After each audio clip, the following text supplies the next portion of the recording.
Le Shulchan Aruch dans Siman Shin Bet Serif Yud Bet dit la chose suivante. Si quelqu'un il a un verre qui vient de rincer, donc il y a des gouttes d'eau dans ce verre-là, et qui veut l'essuyer en prenant une serviette pour le faire sécher comme il faut, par exemple il veut le ranger, alors il n'aura pas le droit de faire ça avec une serviette. Pourquoi? Parce que s'il fait plusieurs verres, à la fin la serviette elle va être imbibée d'eau, et à ce moment-là, le prochain verre, quand tu vas réessuyer, tu seras obligé de faire sortir de l'eau qui a été imbibée dans la serviette, et donc il y a un problème de mélaben, ou bien Mefaler Tolda Dedash. Par contre, ça, le marol de cette halakha, c'est le maram et le tashbes. Par contre, si jamais c'est des assiettes, étant donné que les assiettes, c'est quelque chose de large, donc même si tu poses simplement pour que ça aspire, c'est mouta, même si tu utilises la même serviette. C'est seulement dans le verre que c'est étroit. Donc le fait de rentrer dedans la serviette dans le verre, tu vas arriver à le problème de sahita. Maintenant, de cette halakha, on tombe sur un autre problème qui a été écrit dans le livre Shvitat HaShabbat. Shvitat HaShabbat, c'est un sefer qui parle sur le Chod Shabbat comme son nom l'indique. Et il a un père dans le Chod Bishul. Et il dit la chose suivante. Si jamais quelqu'un vient de rincer un verre et il veut verser du kumkum, de l'eau bouillante dans ce verre-là pour faire un café ou un thé, il faut d'abord essuyer ces tipotes-là. Pourquoi? Parce que Hareru il klirishon, ça veut dire quand tu verses d'un klirishon, donc le klirishon c'est le kumkum lui-même. Il est mévachel, et donc tu vas cuire ces tipotes-là. Donc il faut d'abord essuyer. Ça, c'est ce qui dit le Shvitat Shabbat. Maintenant, si on vient de réfléchir avec ce qu'on vient de dire dans Shulchan Aruch, ça sortirait que si quelqu'un il est shamash et il veut faire par exemple du thé pour toute la keila, donc il a à peu près 100 verres, il vient de les rincer, il doit les sécher, il doit amener une dizaine de serviettes puisqu'il ne peut pas utiliser la même. Alors c'est pour cela qu'il y a lieu d'être dan sur ce qu'il vient de dire Shvitat Shabbat, et la halakha lemaaseh elle est qu'il n'y a pas besoin d'essuyer. Il n'y a pas un problème de bichoul et on peut verser directement. Et là, il faut expliquer pourquoi.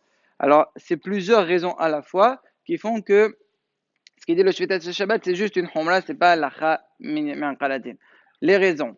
La première, un héros, est-ce qu'il est mevachel ou pas, c'est une mahlok dans les Rishonim. Selon le Rashbam, un héros, kli rishon, il est considéré comme klisheni. Et klisheni est non mevachel.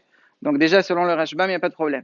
Vous allez me dire, mais la halakha n'est pas comme le Rashbam. C'est vrai, on voit que le Shulchan Aruch, il est posé comme le frère de Rashbam, comme la Benotam, qui dit un héros, kli rishon, mevachel. Mevachel, qui dit qu'il pas. Donc le Shulchan Aruch, il a été posé dans Shin Yud comme justement Rabbi Notam le Roche et Rova Posrim. Donc les Chaora, selon lui, ça sortirait que c'est assourd. Ça aussi, c'est pas juste. Pourquoi? Parce que quand est-ce que Rabbi Notam il dit, le Shulchan Aruch il pense que c'est seulement si tu tapes sur quelque chose qui est solide.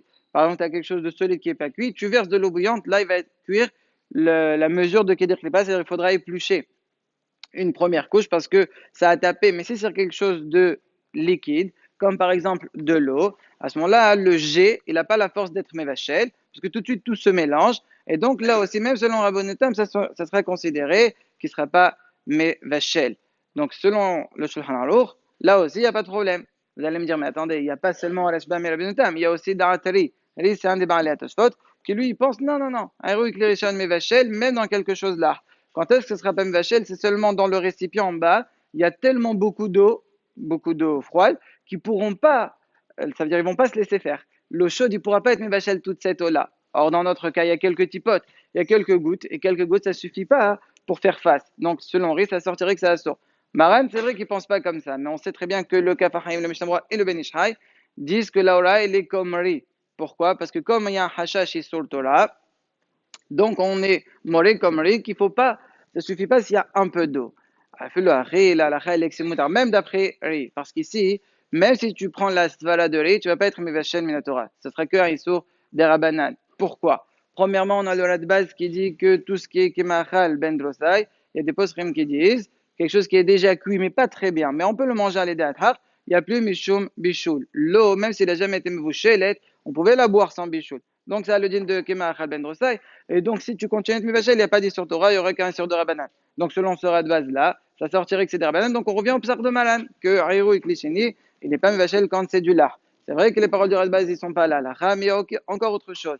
Est-ce qu'ici, lorsqu'il verse de l'eau chaude, il compte cuire ces gouttes-là? Il ne cherche pas ça. Donc, ça devient Melacha Shenastrech al-Goufa. Melacha Shenastrech al-Goufa, c'est des Rabbanan. Encore une fois, on peut revenir au psar de Malan. Vous allez me dire, mais il y a le Rambam qui dit Melacha Shenastrech al-Goufa, c'est Asur Minatora. Même selon lui, ça sortirait qu'il n'y a pas de problème parce que le Rambam, il pense que Hassi Shi'ur Beisore Shabbat, c'est Asur que Min Rabbanan. C'est vrai qu'en général, on tient Hassi Shi'ur la Asur Min Torah, puisque la Torah dit Kol Chel Vechol Dam Lo Tochelu. Kol, c'est pour dire même Hassi Shi'ur. Ok, il n'y a pas le Ronesh, mais quand même un Isur Torah. C'est seulement dans les choses qui sont historiques achila. Par exemple, quelqu'un qui veut manger un demi-zaïd de hazir.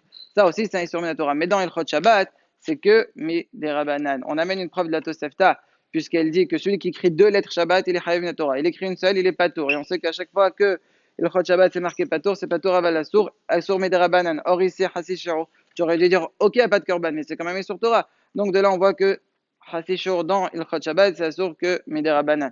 C'est vrai qu'il y a Rashi dans Maseret Shabbat Dafayin Dalet, ainsi que le tour dans le début de Siman Shenalev, comme il dit le premier Gadim qui pense que Hasishur c'est quand même Asur Minatora.